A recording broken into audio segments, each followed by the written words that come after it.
مساء الخير جميع الأصدقاء المتابعين.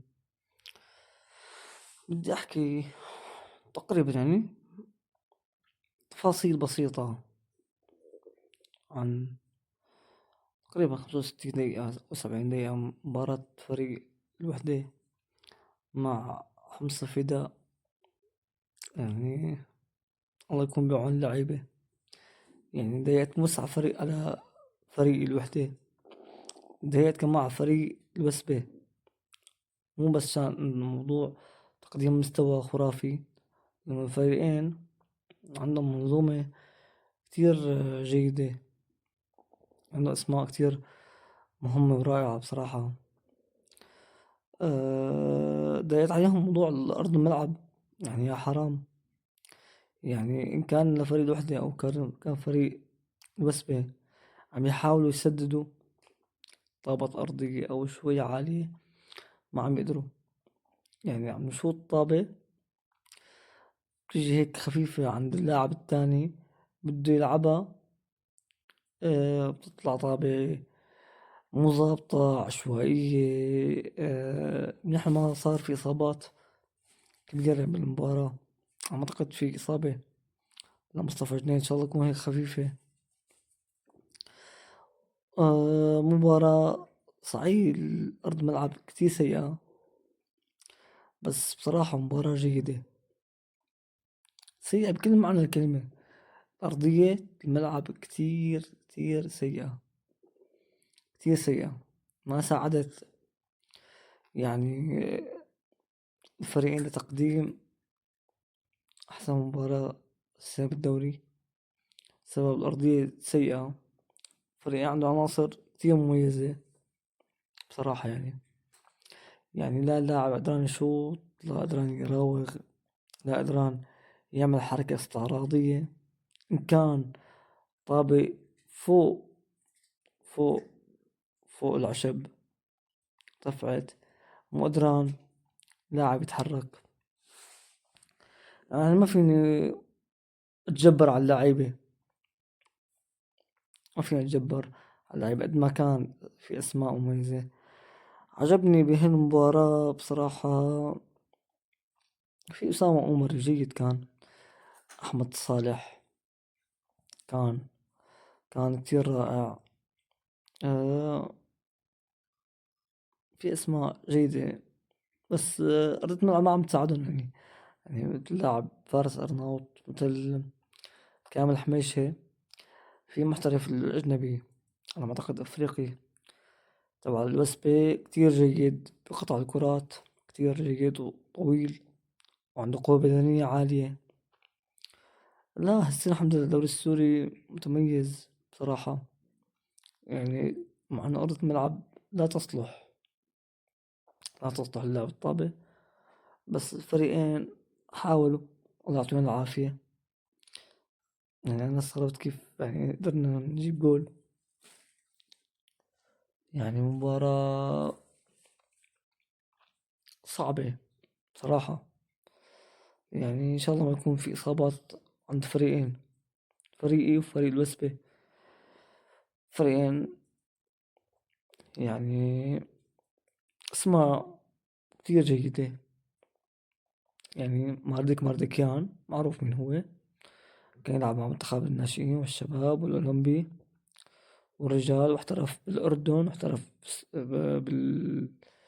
بالدوري الكويتي، واحترف بالدوري العراقي، واحترف فترة بالدوري البحريني، ويمكن احترف الدوري اللبناني، واحترف الدوري الإماراتي كذا سنة. درجة تانية طبعا مو درجة ممتازة بسبب تهميش اللاعبين السوريين. مع انه هو يعني جيد، يعني مارديكيان يعني يوم كان عم يلعب بالدرجة الثانية كان جيد، وحتى على ما أعتقد لعب بالدرجة الممتازة بقطر، ويمكن بالدرجة الأولى أو الدرجة الثانية بقطر. الدرجة الممتازة بقطر لعب مع النادي العربي تقريبا موسم كامل، بس كان فريق عربي قطري كان سيء، يعني ما عنده عناصر تساعد مارديكيان لاعب كثير جيد، له تجارب جيدة. لاعب صحيح هو 92 مواليده، بس يستحق كمان يكون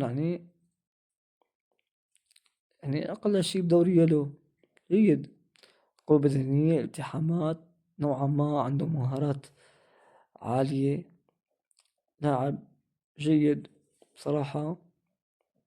يعني إذا غاب سومة، خربين، بابلو صباغ، علاء الدالي، فينا نقول هو أفضل لاعب موجود حاليا بالدوري السوري كمتكامل بكذا قصة. يعني أحسن من علي بشماني، أحسن من ياسين سامية.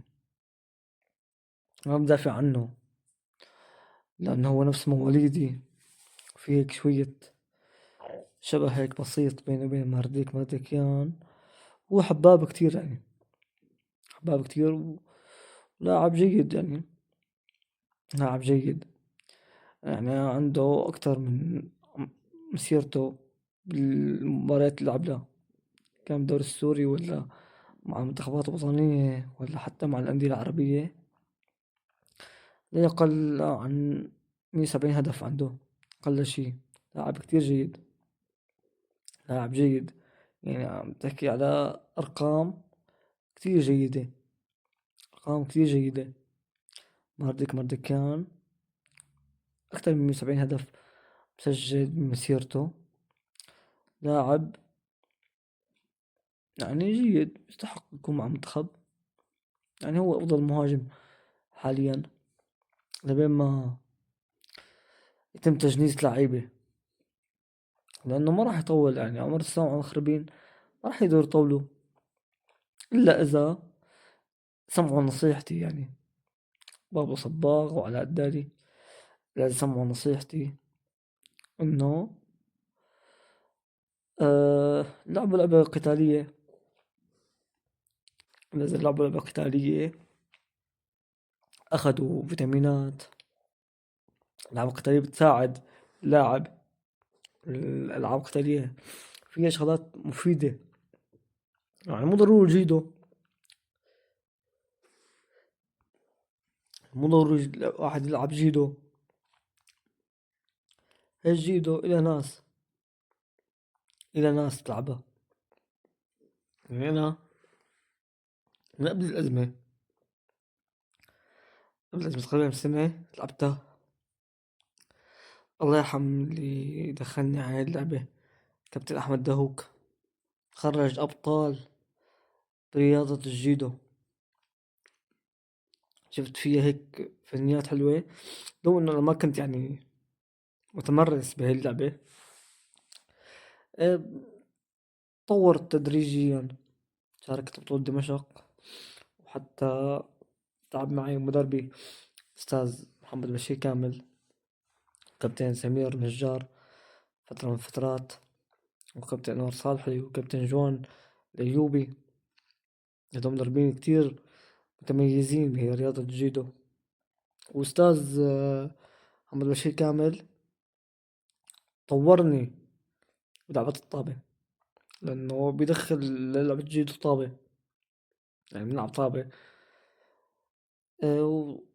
واستفيد واحد، يعني كان لاعب جيدو بيستفيد من لعبة الطابة لإله، وإن كان لاعب الطابة بيستفيد من الجيدو.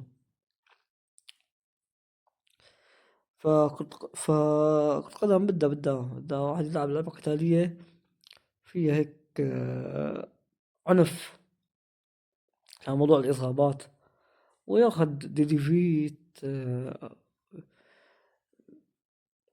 كميات غذائية، زيت سمك ضروري. أنا كان معي ديسك، يعني كان معي بال2015 تقريبا. يعني هذا زيت سمك ولا فيتامينات، ديليفيت، دامافيتا سيلر بلس، مغنيسيوم B6، نبروجيت، كالسيدال، نيوبنوكير، كتير مفيدة للاعب الطابة بشكل كتير كبير. فلازم اللعيب اللي عمره دون 26 سنة جرب تاخدها، ضروري لحتى يستفيد. طبعا هاي يعني لعبة قتالية، كيك بوكسين، موتاي، إذا دخلت على سوريا كونغ فو منيحة. الكاراتيه يعني الله يرحمه مدرب قصي، طبعا نادي عماق نيطرة، ما يعني كلها تاتش، كلها تاتش. وأنا عم أحاول يعني إنه أنا شفت عندي صديق بيت الحموي، ابنه الكابتن عدنان الحموي، شفت طريقة تدريبه يعني جيدة. إذا ما مدرب لعب عليك، دربك على البوكس، على كيس ملاكمة بوكس، ما شقري ما شقري حركات الإجرين، ما بتستفاد. أما كله تاتش، عم تلعب أبشقي ونيورو تشقي، هدول حركات موجودة بالتايكوندو بالكاراتيه، ما بتستفاد. اللمس ما بتستفاد منه. أما على الكيس، إذا كان كيس كبير أحلى وأحلى. بنصح اللعيبة جرب هذا الشي.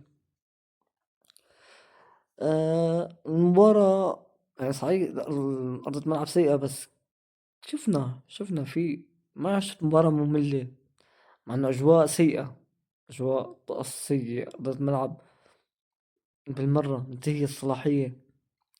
مع ذلك الفريقين حاولوا كتير إنه ما يلعبوا على تشتيف الكرة، صابت ما صابت، إنه تجي على المهاجم أو يصير خطأ ضربة دفاعية. الفريقين كانوا صحيانين لهيك هذا الموضوع. الله يعطيهم العافية، مبروك لنا. بتمنى وزارة الشباب والرياضة عمل ملاعب حديثة، والأفضل يكون مغطى، الأفضل يكون ملعب مغلق كبير. أقل ملعب بيسع 90,000 80,000. أي محافظة بسوريا يعني بأي لحظة بيتم رفع عقوبات عن البلد بالنسبة للرياضة. ف بس يلعب المنتخب كله بده يروح يحضر المنتخب. يعني عدد سكان سوريا أكثر من 35 مليون، فنص الشعب بحب الرياضة، نص الشباب بحبوا الرياضة. وخصوصا إنه نحن عندنا جيل رهيب يعني، بس بينقصنا لاعبين مركز صانع ألعاب اللي مركز هو جهاد الحسين، يعني ممكن يشتغل عليهم على أيام. ومركز فراس خطيب، هذا اللي نفتقده. أما كأسماء حراس مرمى، دفاع، أظهرة، ارتكاز جيدين، صناع لعب بدون شغل حاليا يعني مثل أحمد الصوفي، محمود النايف، حسن دهان، بدون أسماء رائعة، أسماء كتير مميزة، بس بدهم يتعبوا حالهم ويشوفوا لهم يعني مسوق لهم بدوري قوي، الدوري نوعا ما دوري إماراتي ودوري قطري، حتى يستفادوا. أنس دهان يعني نوعا ما يعني في شوي، بلكي هيك طلعنا فراس خطيب جديد، محمود الأسود. كل قدم طورت. نحن المركزين نحن نفتقدهم كتير، مركز جهاد الحسين ومركز فراس خطيب. كهجوم يعني ل10 سنين نوعا ما شغالين يعني على الدالي.